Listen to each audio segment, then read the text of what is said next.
So hello guys. So today we are going to talk about Google's A2A agent to agent protocol. And first of all, we will talk about how it works, a bit theory about it, how Google basically formed in and why they launched this. And then we'll talk about, we'll actually see a very small scale implementation of this.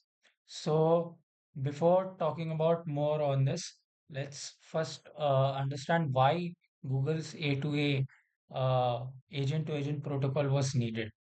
So before this protocol was launched or invented, uh, by protocol, what I mean is a way to connect uh, just a set of rules that should be abided by uh, both parties so that there is a flow of connection, flow of information between them. So that's basically what I mean by protocol. A very basic example of protocol can be like HTTPS, like any sort of website that you visit, it has HTTPS or HTTP. Earlier in the 2000s, it was HTTP, but now more secured protocol has been introduced, and which is the HTTPS.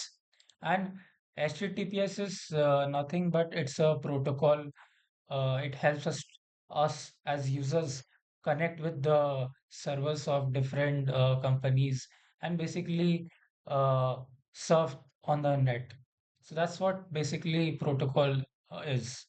It's basically like a middleman ensuring that the flow of information between those two parties goes right, and it's not uh, like it's very efficient and stuff. So, uh, to do a connection between any sort of two parties, you need to follow the protocol that is basically abide by the rules. Otherwise, you can't basically connect to the other party. So, what are we connecting today? Like in HTTPS, we were connecting browsers with servers, but what we are connecting in A2A, as the name suggests, it's connecting agent to agent. So, what does agent mean here in our context? So, agent means the AI agents like ChatGPT or Claude or any sort of AI agent, any sort of AI agent that any company has built for their own, maybe for their own official context, or any sort of AI agent that you might have built using some maybe some basic neural network stuff, or maybe using some Gemini or OpenAI API or stuff. So any kind of AI agent, uh, that's what we are connecting today. So before Google came up with this Google A2A agent to agent protocol, we did not have any way to connect different agents with each other. You must have heard of another thing, which is MCP. The full form of MCP is basically Model Context Protocol. And what MCP used to do is that it let the AI agents to connect with different tools. Like the AI agent could connect with tools like the Google Maps or Google Calendar or GitHub. It can fetch data like you can make an AI agent in such a way like you could like maybe give it a prompt and it will fetch all your schedules from the Google Calendar, and then it will give you answers about your queries. So that's what basically MCP helped us to do. And MCP was introduced by Anthropic, the company that built Claude, and it was revolutionary. But what we have today, what Google has built, it's much more revolutionary than that. It's not just connecting AI agents with tools, it's connecting AI agents with other AI agents. So it's like uh, it's an eco. Earlier we had an ecosystem of AI agents, But the only problem was that there was no link in between them. So it was like all of those AI agents were in isolated isolations. But now we have a ecosystem for them. So that's what basically A2A is. That's what Google had in mind when they created this protocol. So I'm going to go a bit deeper into this of how it works and stuff. So that was basically the introduction about. You can read this article also. It's basically what I just explained. And now let's see, like, why do we need A2A? That's understood. But now let's see what's the like use of A2A? How do we use it, or how can it come to our help? So I'm going to take this example from the article that I wrote. Just a second. Let's take this inside here. So let's say that I have this Domino's server, okay, and I have this Pizza Hut server.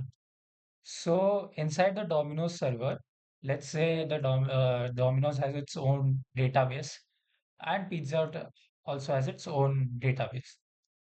Domino's might have its own AI agent, okay.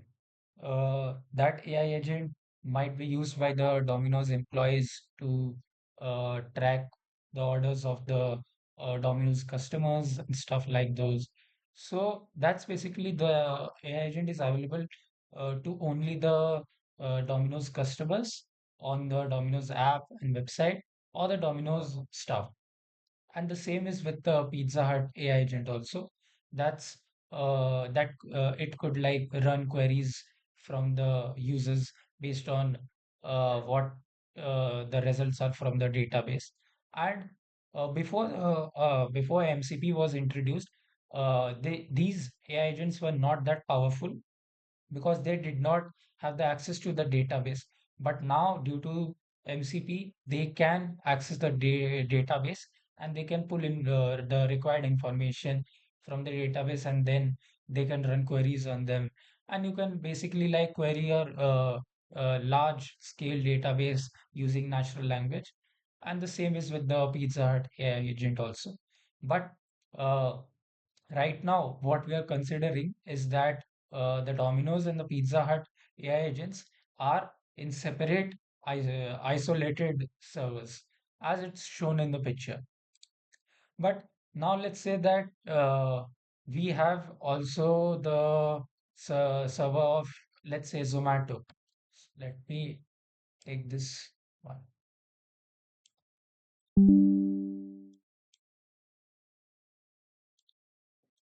Just a second. Yeah. So now let's say that apart from having the Domino's and the Pizza Hut server, we have the Zomato server. So what the Zomato server has, it's something similar to what the Domino's and the Pizza Hut server has. It has a database of its own, and is also has an AI agent of its own. The AI agent could be like it could reply to customers' queries on chat on the app. Like you could basically say, suggest me the best ice cream parlors near me. So it will suggest you the top ice cream parlors near your location. So the agent is of the Zomato server is responsible for those kind of stuff. And just like I said with the Domino's and the Pizza server, the AI agent will connect to the database of the Zomato server using MCP. And right now, I'm also considering that this is all three of these are in isolated servers. But now let's say that someone comes to the AI agent of the Zomato server, and let's say go to the Zomato app and I open the chat option, and I ask the AI agent that uh, let's say, suggest me the best pizzas near me. So, what the agent will do is that it will try to find the best pizza places near my location, and then it will give me the result of those. Let's say it gives me one Domino's outlet and one Pizza Hut outlet. But now uh, let's say that I want more information about these. Now, let's say that I ask the AI agent of the Zomato AI agent that I want to order I want to order this and this pizza. So tell me, this pizza will be cheaper on Zomato, on Domino's, or it will be cheaper on Pizza Hut. Let's say I want to run this query on the Zomato AI agent. Now, in our situation, the Zomato AI agent cannot do this. Why? Because see, for the AI agent to know the particular pizza is cheaper in which of those two companies, it needs to have access to the data of the particular companies. So, because without the data, it cannot know whether the outlet actually has the pizza or what's the price of the pizza. So without that, the AI agent cannot actually know that. Of course, you can basically use something like a menu because uh, companies like outlets like Domino's and Pizza Hut have their menu online.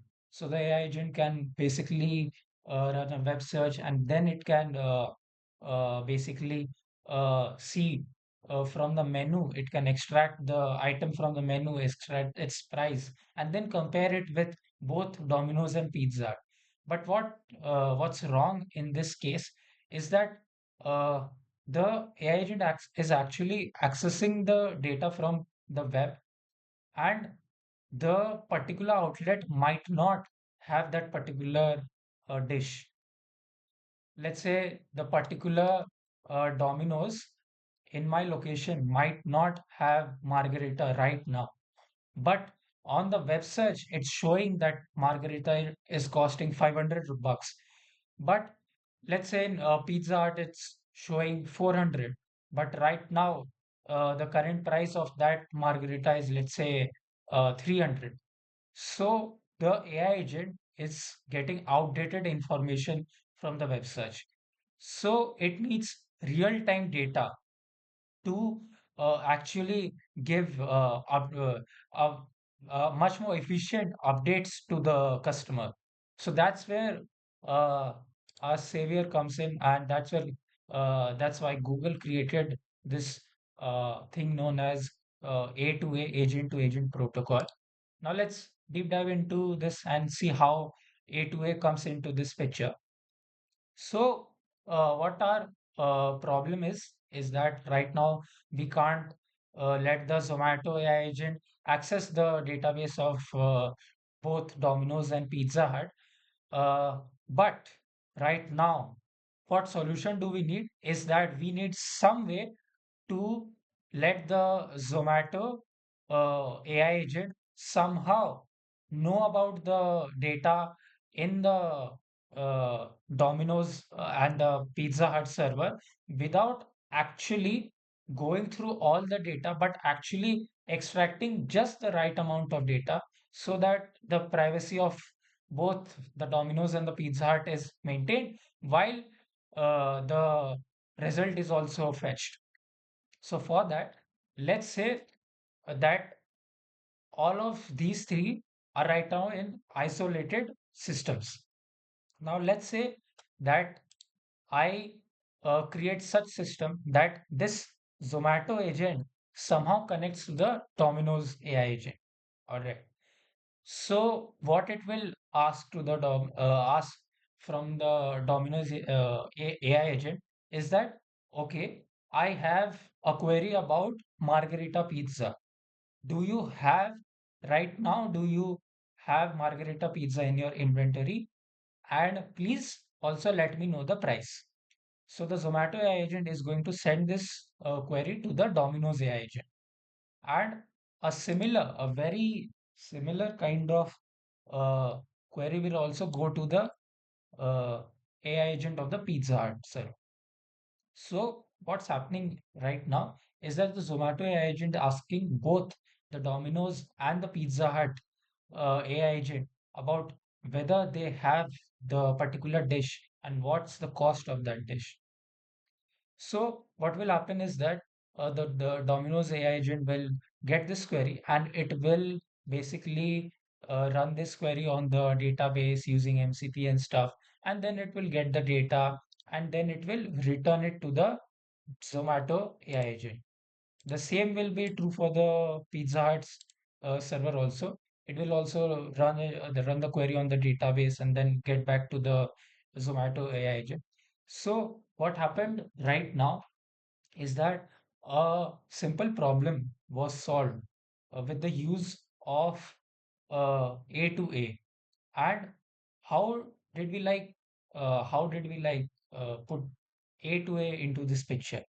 Before A2A, what was happening is that there was no sort of way to connect the all those AI agents within those, because there was no such kind of way you can query other AI agents. But now we have connected all three of those AI agents among themselves. So now the simple problem will be solved very efficiently.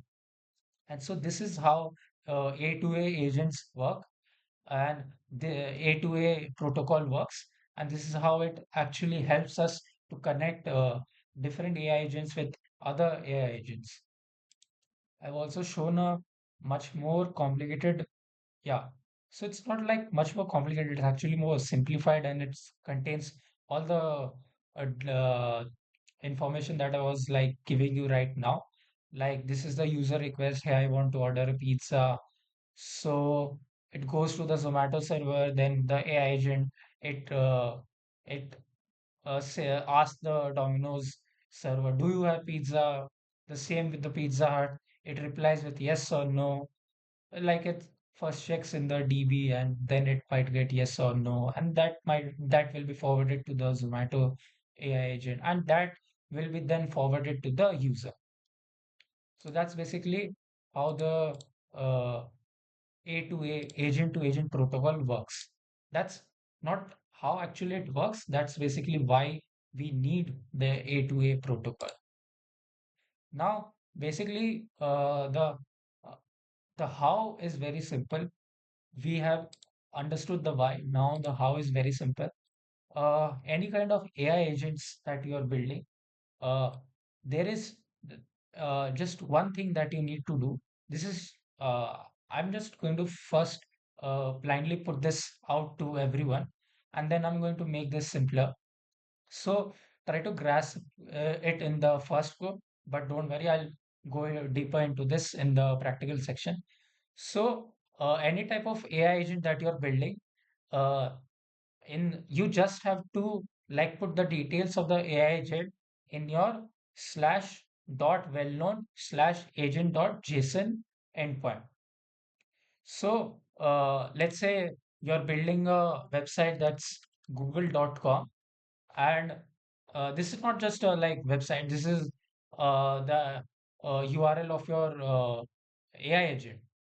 So in order to in order to let other agents connect with you, what you need to do is that you just need to uh, deploy all the details of your AI agent into this particular well-known and then slash agent dot JSON. So this is where you want to like deploy all the details of your AI agent. Okay.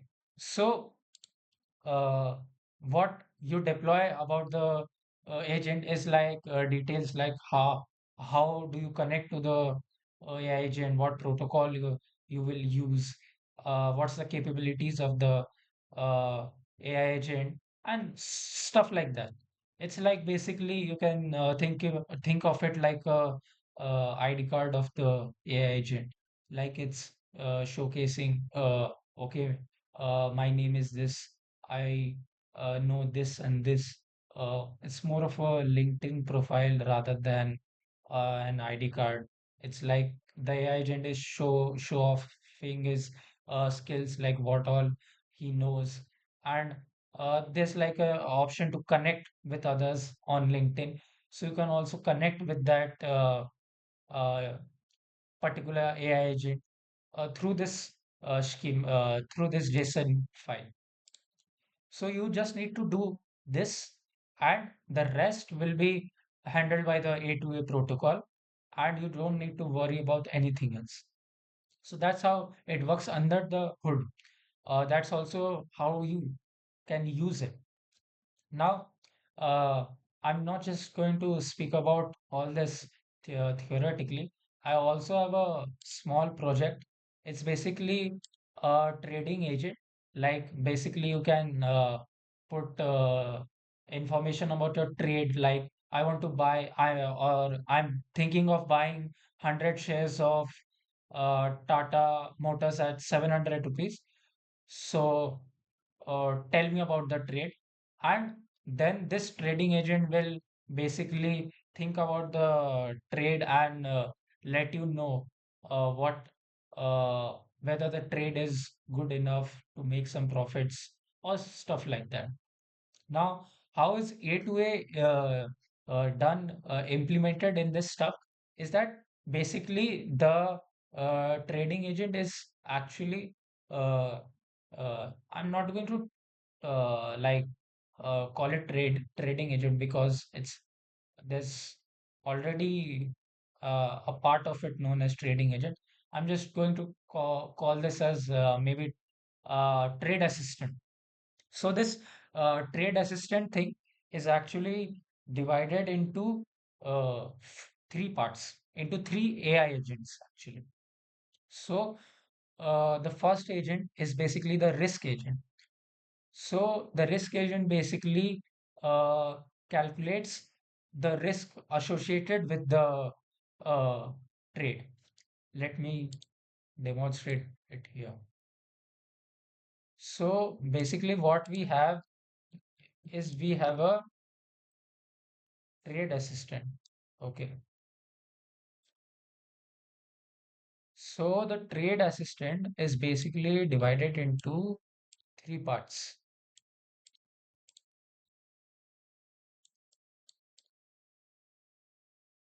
The first part is the risk agent.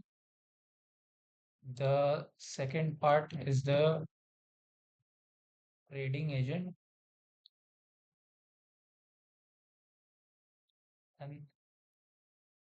And the third part is the most important one, the coordinator agent. So the trade assistant is actually divided into these three parts. Okay. First one is the risk agent, then there's the trading agent, then there's the coordinator agent. So now, what's the work of all these three, and why do I have created all three of these? First of all, to demonstrate how we can like basically communicate among AI agents and basically implement the A2A protocol. That's one of the reasons. The second reason is basically this uh, helps to run tasks in parallel. So what this all these three of does is that they divide the big task, that is to like basically assess whether the given trade is good enough or not. So they divide that whole problem into three chunks. Okay, not actually three chunks, but it's actually all right. Let's just imagine it to be three chunks right now. So they divide it into three chunks. The first one is handled by the risk agent. The second one is handled by the trading agent, and the third one is handled by the coordinator agent. So the risk agent is basically responsible for calculating the risk associated with the trade. Like let's say what this agent does is that basically, let's say I'm saying that I want to buy Tata Steel at Tata Motors at 700, and let's say uh, there's a news in uh, there's news that Motors stock is going to fall because of some failure or something like that. So there's a risk associated with that stock. So this agent will only focus on the risk part. It will not focus on any other prospect. It will not give you a final decision whether the trade is good enough or not. It will just focus on the risk part. How much percentage of risk is there in the trade? How much money you can lose in the uh, trade? So that's the first part handled by the risk agent. Then for the trading agent, it basically calculates how much profit you can make from the trade. Okay. So it basically looks at factors like what's the growth of the company been in the past few months or past few years? Has there been any new development in the company? Uh, what's the like board of directors look like of the company? Some stuff like that. So the trading agent looks at the so you can think of uh, the risk agent being pessimist about the trade. So it's thinking what will go wrong in the trade, and the trading agent is more optimistic and it's thinking what will go right in the trade. So that's why I have used both of these, and to couple these two and to basically get the data from both of these and then make a final decision. I've used the coordinator agent, and that's why the name is also coordinator, because it actually coordinates both of the risk and the trading agent, and then it basically gives us a very final decision whether the trade is good or not. So that's how basically the trade assistant works. So basically, just to recap, it has a risk agent, it has a trading agent, it has a coordinator agent. The risk agent looks at what will go wrong with the trade. The trading agent looks at what will go right with the trade, and the coordinator agent gets the output from both of these agents, and then it analyzes those information and then makes a final decision whether the trade is good or not. So first of all, uh, let me just run it and show it to you. Python main.py.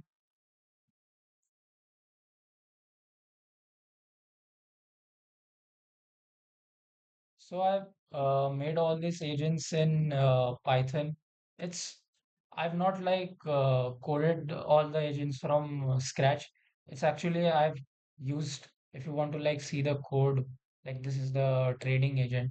I've used Gemini API for this purpose. So uh, the link to this GitHub repo will be given in the description and the pinned comment. So you can check it out and you can play around with this. The only thing you need to do is that you need to create a .env and you need to put in your Gemini API key and the steps that I just showed you now. You need to run all three of these agents. And I have also created a front end where you can like basically input and get all the data in very like sort of nice way. So let's run that also. So as you can see, my uh, trading agent is working, and my risk agent is working. My coordinator agent is working, and my front end is also now working. Now let's try to run it. So this is the trade analysis platform that we have built. So now let's say that buy 100 shares of Tata Motors at 730. Let's say stop loss at 680 and target at, let's say, 800. So what this basically means that I want to buy 100 shares of Tata Motors at 730 rupees and I want to set a stop loss at 680 rupees. What stop loss basically means is that you square off from the trade as soon as the particular price point hits. So as soon as 680 rupees hits, I will close my position on this trade. So that's what stop loss is. You can read more about it in ChatGPT or stuff. And target is basically what price am I targeting right now. Uh, so let's try to analyze this. So it's going to take some time because it's running the queries in three different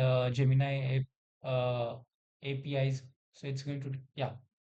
So uh, as you can see, it gives a very, very nice, uh, you can say, analysis of the trade.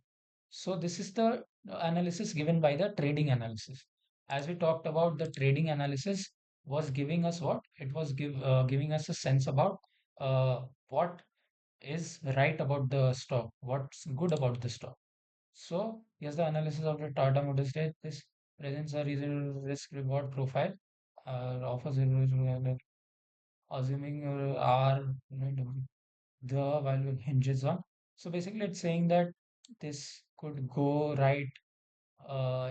It depends on the conditions of the current market and stuff. Challenges, there's some challenges, but so you need to proceed with caution and stuff. And then we have the risk agent that sees what's the risk with the trade, what's it's like the pessimist, it's like the opposite of the trading agent. So it's like it says that this trade carries moderate risk. So it's also showcasing all the risks, uh, like the total exposure. So it's saying all this stuff and like it's giving a very nice risk analysis of this trade. And then this the final decision that's being made by the coordinator agent. So based on the provided analysis, I recommended the cautious approach to the Tata Motors trade. And it has written a lot about it. You can uh, clone this project and you can play around with this. This will surely work for you.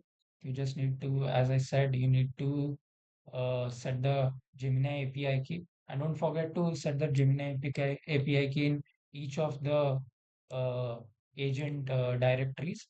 And there's nothing else you need to set up. Yeah.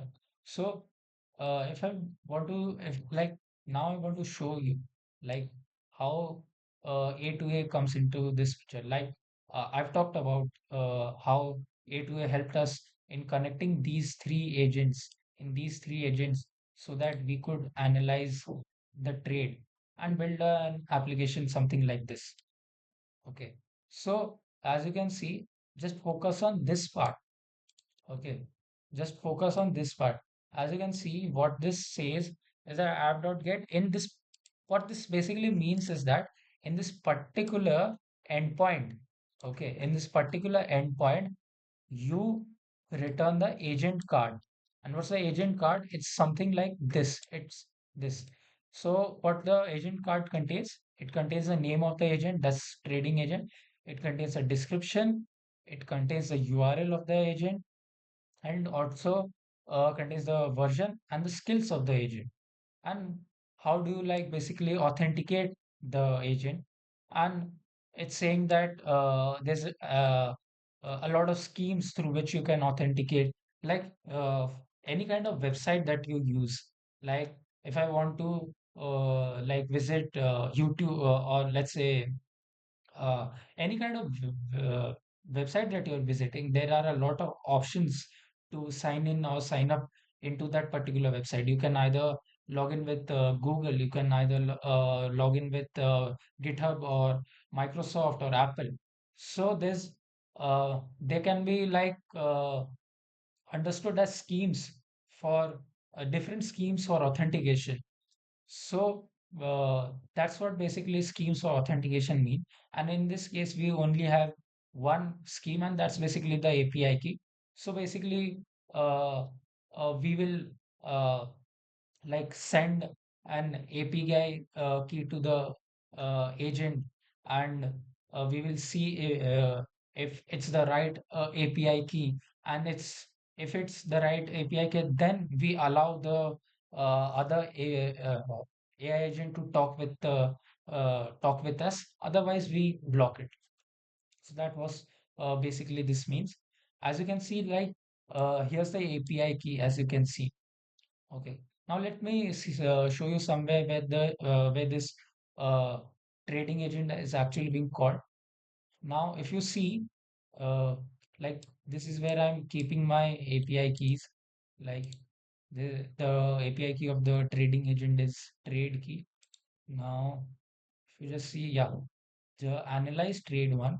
So what it actually doing is that, yeah, it's fetching this from here, and it's actually putting the headers as this API keys. And what's it's basically doing is that um, if you have done basic authentication, like any uh, authentication using email and password, like let's say you're building foo.com, and you're trying to build the maybe the uh, authentication of foo.com. So what you do is basically you might be sending headers to the backend, and the backend might be getting headers something like uh, it does not work like this exactly, but the headers might be like this, that the email is this at the rate gmail.com or whatever, the password is this. So that's basically, let's say it's hitting the foo.com slash sign up, and you're basically sending these headers, and then the backend will basically send a response. Okay, this user exists in the database, and it's okay. You can let the email and password is right, so you can let the user sign in. Okay, and uh, if it's the opposite, then the backend will send a request saying that no, you cannot access this. You have to like basically enter the right password and stuff. So this is basically what we are. Uh, this is very similar to what I just explained. We are basically putting the API key of this agent. Okay, this API key is actually this API key will not be known to others.